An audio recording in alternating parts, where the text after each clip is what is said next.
how frequent we see them in space. And I really wanted to, at this level, give a player a real sense of what it feels like to be out in the galaxy. So we have things like black holes back here. We have planetary nebula, and this is basically an old supernova shell. These very bright stars are like blue giants, and in fact are going to go supernova fairly soon, so I have to kind of stay away from those. So there's actually a terrain here for this. This is the Mission Nebula back here, where new stars are formed. But also at this level, we have a SETI tool. I can roll the mouse over different planets and listen to them. If I'm listening for radio chatter, I'm actually trying to discover other intelligence. Oh, there we go. What is that? There we go. Yeah, it's in an alien language, but I now know that there are aliens living there. So we can go visit that star now. So this is a different system that we're in. Looks like they had a little accident or something here.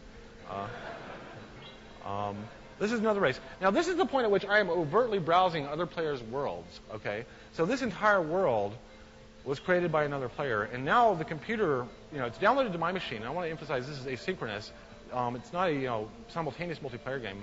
I download it from the other player, and the computer takes over control based upon the personality sliders that the other player has kind of set for it when they evolved it. So let's go visit these guys. This is kind of a little hot planet because it's so close to the sun. You can see it has kind of a very different geology. Very arid. Very large sun there.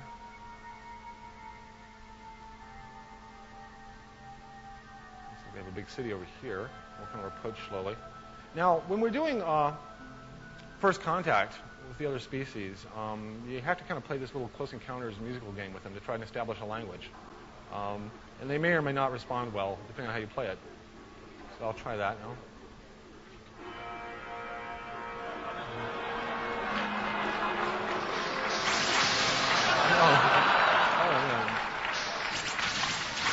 Okay. And luckily we have defensive tools as well.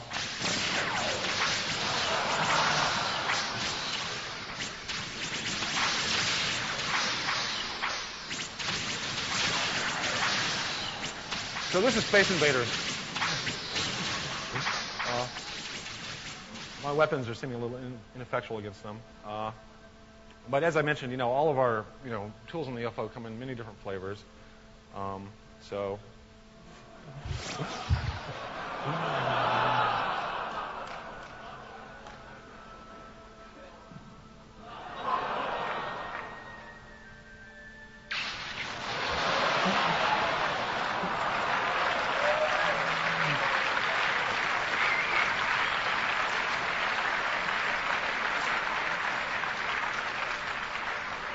So there go our friends, and there goes my reputation as a nonviolent game developer.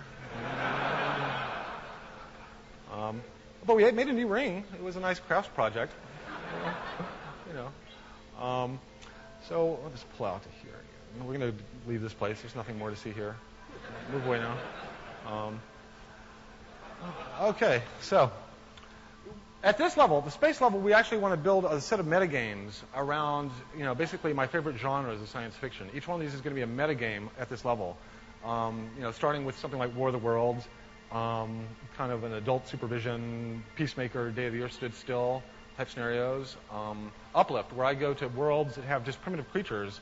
I can drop down a monolith, and basically come back later and see how they've evolved to intelligence to see those worlds. First Contact, abduction and crossbreeding, of course. You'll have free access to the most of the editors at that point.